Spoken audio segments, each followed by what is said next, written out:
નમસ્કાર, જય હિન્દ વિદ્યાર્થી મિત્રો. જીકે કન્ફ્યુઝન બાય જાંબુચા સરની અંદર વિદ્યાર્થી મિત્રો આપણે સ્પર્ધાત્મક પરીક્ષાને ટાર્ગેટમાં લઈ બરાબર કોઈ પણ સ્પર્ધાત્મક પરીક્ષા હોય ઓલ ઇન વન, એ પછી જીપીએસસી હોય, યુપીએસસી હોય, સીસી હોય, ફોરેસ્ટ હોય, પીએસઆઈ હોય, પોલીસ કોન્સ્ટેબલ હોય, તલાટી હોય, જુનિયર ક્લાર્ક હોય, આવી કોઈ પણ સ્પર્ધાત્મક પરીક્ષા હોય અને સ્પર્ધાત્મક પરીક્ષાની અંદર જીએસ અથવા જીકે ના જે કાંઈ પણ કન્ફ્યુઝન ટોપિક છે એ સ્પર્ધાત્મક પરીક્ષામાં પૂછાતા હોય. દરેક સ્પર્ધાત્મક પરીક્ષામાં આ દરેક સ્પર્ધાત્મક પરીક્ષાનું કન્ફ્યુઝન એક સરસ મજાના વિડિયો સ્વરૂપે તમારા સમક્ષ લાવવાનો આ પ્રયત્ન છે. આ સિરીઝનું નામ જ છે GK confusion by Jambucha sir, જેની અંદર હું એવા ટોપિક છે એને ડિટેલમાં અભ્યાસ કરાવવાનો છું કે જે સ્પર્ધાત્મક પરીક્ષાના એવરગ્રીન ટોપિક છે, કે એમાંથી પ્રશ્ન હોય અને હોય જ છે. મોટા ભાગે આવું બનતું હોય. જો તમે સ્પર્ધાત્મક પરીક્ષાના પેપરનું એનાલિસિસ કરો તો એની અંદર તમને આવા ટોપિક જોવા મળે જ ભાઈ. તો એવો જ એક સરસ મજાનો ટોપિક છે જીસીઆરટી 9-10 માંથી આ લીધેલો છે બરાબર. એમાં એક આવો ટોપિક આપેલો છે અને એમાં ખાસ કરીને વિદ્યાર્થીઓને કન્ફ્યુઝન થતું હોય છે કે ભાઈ અભયારણ્ય કોને કહેવાય, રાષ્ટ્રીય ઉદ્યાન કોને કહેવાય, જૈવ આરક્ષિત ક્ષેત્ર કોને કહેવાય. ફરીવાર એકવાર રિપીટ પ્રશ્ન કરું, અભયારણ્ય કોને કહેવાય, રાષ્ટ્રીય ઉદ્યાન કોને કહેવાય, જૈવ આરક્ષિત ક્ષેત્ર કોને કહેવાય. હવે આ ત્રણેય વચ્ચેનો જે ડિફરન્સ છે એ ડિફરન્સ મારે તમને સમજાવવો છે અને આમાંથી જ પરીક્ષામાં પ્રશ્ન પૂછાતા હોય છે. અને આની રચના શું કરવામાં આવી તો કે ભાઈ વન્યજીવોનું સુરક્ષા માટે, વન્યજીવોના સંરક્ષણ માટે, વન્યજીવોનું કન્વર્ઝન બરાબર ભાઈ. એની સંરક્ષણ, એની સંખ્યા દિન પ્રતિદિન ઘટી રહી છે તો એ આપણા માટે તો એક રેડ એલર્ટ છે ભાઈ. આવનારી પેઢીને નકર આપણે શું દેખાડશું, સમજાય છે.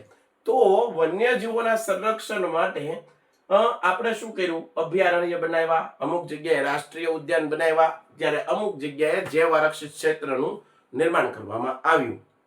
હવે વિદ્યાર્થી મિત્રો ખાસ યાદ રાખજો, પહેલી વાત કરવી છે અભયારણ્ય. તો અભયારણ્યને ઇંગ્લિશમાં કહેવાય શું, ત્યાંથી હાવ પાયાથી માહિતી. અભયારણ્યને ઇંગ્લિશમાં કહેવાય સેન્ચ્યુરીઝ કહેવાય.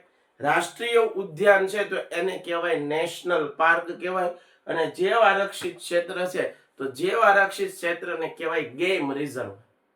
અભયારણ્યને તો કહેવાય સેન્ચ્યુરીઝ, રાષ્ટ્રીય ઉદ્યાનને નેશનલ પાર્ક, જૈવ આરક્ષિત ક્ષેત્રને ગેમ રિઝર્વ.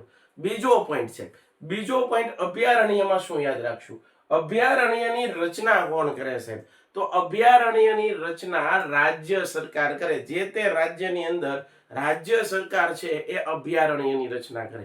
ફરીવાર કહું છું, અભયારણ્યની રચના કોણ કરે તો કે ભાઈ રાજ્ય સરકાર કરે. આટલી વાત ક્લિયર થઈ ગઈ. જ્યારે રાષ્ટ્રીય ઉદ્યાન છે એ રાષ્ટ્રીય ઉદ્યાનની રચના કોણ કરે, રાજ્ય અને કેન્દ્ર આ બેનું સંકલન કરવાથી થાય બરાબર. રાષ્ટ્રીય ઉદ્યાન છે એ બંનેનું સંકલન, બંનેના સહયોગથી થાય.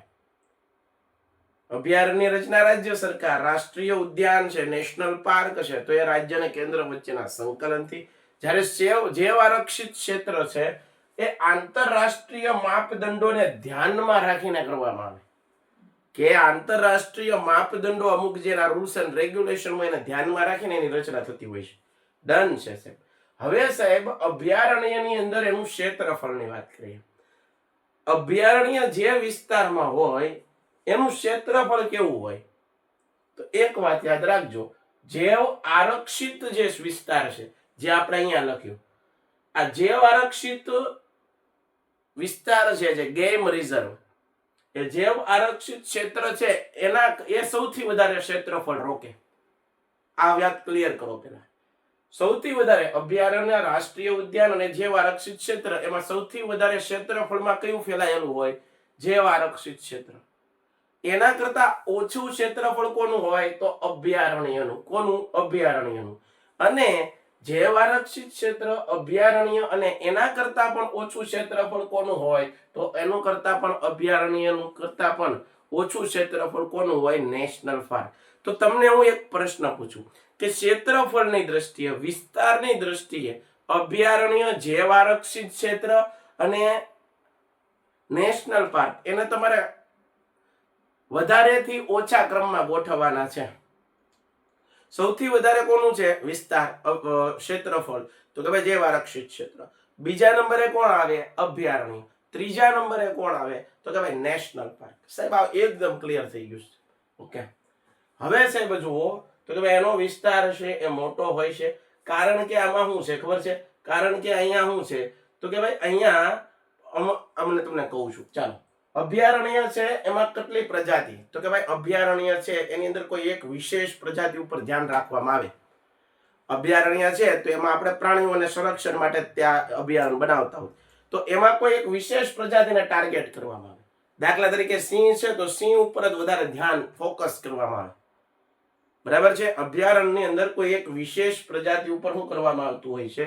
ધ્યાન રાખવામાં આવતું હોય છે.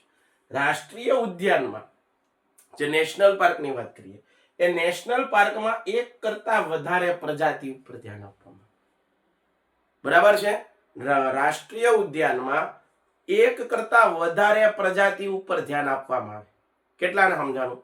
અભયારણ્યની અંદર તો કે ભાઈ અભયારણ્યની અંદર તમે કોઈ એક જ પ્રજાતિ ઉપર ધ્યાન આપવામાં આવે છે.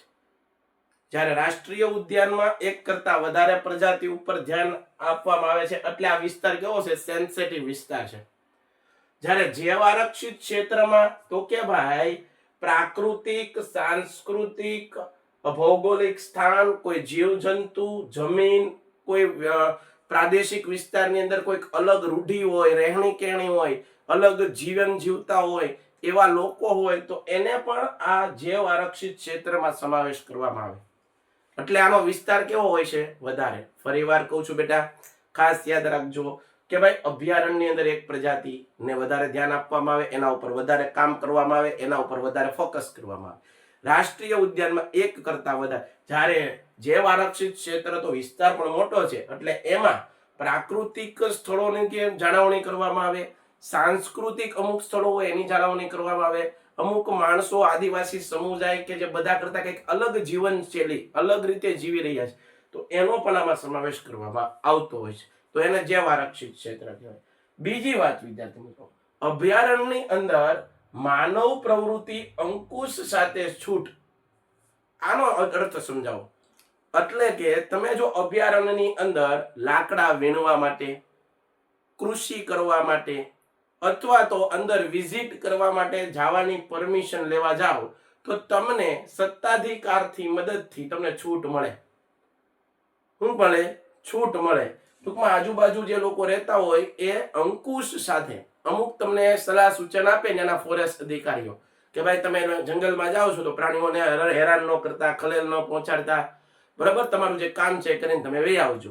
બરાબર? એટલે કે લાકડા, કૃષિ, પશુચરાણ આવું બધું કરવાની અભયારણ્યમાં તમને છૂટ આપવામાં આવે અંકુશ સાથે, સત્તાધિકારની પરવાનગી લઈને. જ્યારે રાષ્ટ્રીય ઉદ્યાન તો કે ભાઈ રાષ્ટ્રીય ઉદ્યાન છે એમાં માનવ પ્રવૃત્તિ છે એનો સંપૂર્ણ નિષેધ જોવા મળે. રાષ્ટ્રીય ઉદ્યાનમાં માનવ પ્રવૃત્તિનો સંપૂર્ણ નિષેધ જોવા મળે. કેટલાને સમજાણું? રાષ્ટ્રીય ઉદ્યાનમાં માનવ પ્રવૃત્તિનો સંપૂર્ણ નિષેધ જોવા મળે. એટલે કે ત્યાં તમે લાકડા કાપવા, કૃષિ કરવા, બરાબર છે, અથવા તો પશુચરાણ કરવાની તમને છૂટ નહીં આપવામાં આવે. સેન્સિટિવ વિસ્તાર છે એના માટે. જ્યારે જૈવ આરક્ષિત ક્ષેત્રની અંદર માનવ પ્રવૃત્તિ ઉપર નિષેધ છે. જૈવ આરક્ષિત ક્ષેત્રની અંદર બાહ્ય માનવ પ્રવૃત્તિ, ત્યાં અંદર જે આદિવાસી લોકો છે એના માટે છૂટ, પણ બહારથી બીજી અધર માનવ પ્રવૃત્તિ છે એને છૂટ આપવામાં આવતી નથી. ક્લિયર થઈ ગયું ભાઈ? ક્લિયર થઈ ગયું કે ભાઈ અભયારણ્યની અંદર તમે અંકુશ સાથે સત્તાધિકારની પરવાનગી લઈ અને માનવ પ્રવૃત્તિ કરી શકો. સાહેબ માનવ પ્રવૃત્તિ એટલે કેવી? તો કે ભાઈ ખેતી કરવી, પશુચરાણ કરવું, બરાબર, લાકડા વીણવા, આવી બધી પ્રવૃત્તિ. જ્યારે રાષ્ટ્રીય ઉદ્યાનમાં તો સંપૂર્ણ એના ઉપર નિષેધ જ કરી દેવામાં આવ્યો છે. બરાબર?